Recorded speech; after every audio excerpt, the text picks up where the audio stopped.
আসসালামু আলাইকুম। তো আজকে একটি ভিডিও থাকছে ইন্ডাকশন চুলার উপরে।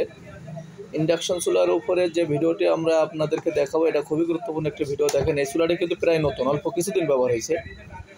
তো যার চুলা, সেই ভদ্রলোক আমাদেরকে বলছে যে চুলাটা লাইন দেওয়ার সাথে সাথে এর ভিতরে একটা বাস্ট করে ওঠে এবং ধোঁয়া বের হয়, তারপর চুলাটা বন্ধ হয়ে গেছে।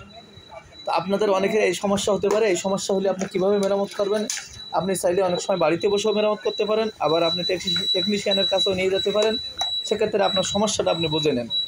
এই জন্য পুরো ভিডিওটা দেখলে আপনি অনেক কিছু শিখতে পারবেন। তো আসুন, আমরা প্রথমে কিন্তু লাইন দেবো। দেখেন, আমরা কিন্তু সিরিজ লাইন দিচ্ছি। তো দেখেন, সিরিজ লাইন দিলেও কিন্তু এখানে কোনো লাইন আসেনি, এবং আমি যদি অন করি, তো দেখেন কোনো রেসপন্স নেই, এখানে কোনো লাইন নেই, কোনো কিছুই কিন্তু আসতেছে না। তার কারণ এর ভিতরে একটা শব্দ হয়ে ধোঁয়া বের হয়ে কিন্তু লাইনটা বন্ধ হয়ে গেছে। তো আপনাদের কিন্তু অনেকের এই সমস্যা হতে পারে। এই সমস্যা হলে আজকের ভিডিওটি আপনাদের জন্য পুরো ভিডিওটা দেখার অনুরোধ করছি। এখন আমরা এই চুলাটা কিন্তু দেখবো যে এর ভিতরে কী হয়েছে।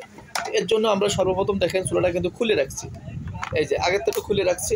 তো দেখেন, আমরা কিন্তু পুরো উপরের পার্টটা খুলে নিলাম এবং আমরা এই কেবলটা কিন্তু ছাড়াই নিলাম। এই যে দেখেন, তো এখন আমরা এক এক করে দেখবো যে এর কেন আপনার লাইনটা আসে না এবং কি সমস্যা হয়েছে। এক্ষেত্রে আমরা এই সার্কিট খুলবো, এই যে কয়েলটাও খুলবো এবং আপনাদেরকে দেখাবো এর সমস্যাটা, এবং সমাধান করে চালিয়ে আপনাদেরকে দেখাবো ইনশাল্লাহ। আমাদের সাথে থাকবেন।